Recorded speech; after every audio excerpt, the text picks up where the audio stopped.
ঈদ উল ফিতরের টানা ছুটিতে মৌলভীবাজারে ভিড় করেন ভ্রমণ পিপাসুরা। চা বাগান, লাউয়াছড়া জাতীয় উদ্যানসহ বিভিন্ন পর্যটন স্পটে পরিবার পরিজন নিয়ে বেড়াতে আসেন পর্যটকরা।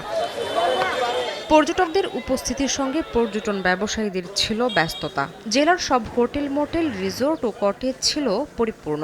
পরিবহন, মণিপুরি মার্কেট, এমনকি খাবার হোটেলগুলোতে প্রত্যাশার চেয়ে বেশি ব্যবসা হয়েছে বলে জানান ব্যবসায়ীরা। অনেকে বলছেন গত 10 বছরের মধ্যে এবারই আশানুরূপ ব্যবসা হয়েছে। প্রচুর পর্যটকরা আসায় আমরা আমাদের যে রমজান মাসের যে আসলে আমাদের লসটি ছিল সেই লসটি আমরা পুষিয়ে উঠতে পেরেছি। 10 বছরের মধ্যে এত ভালো একটা সিচুয়েশন আমরা পাইনি যেটা আমাদের এই বছরের মধ্যে হয়েছে।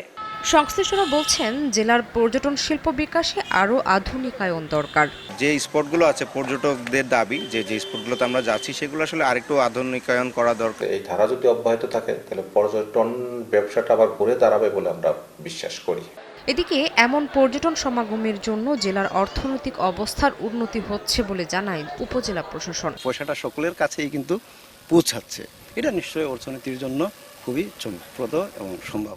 পর্যটন সেবা সংস্থার তথ্য মতে মৌলভীবাজারে 1.5 শতাধিক হোটেল, মোটেল, গেস্ট হাউস ও রিসোর্ট রয়েছে। আর গত ঈদ মৌসুমে 50,000-এর বেশি পর্যটক এই জেলায় ভ্রমণ করেন।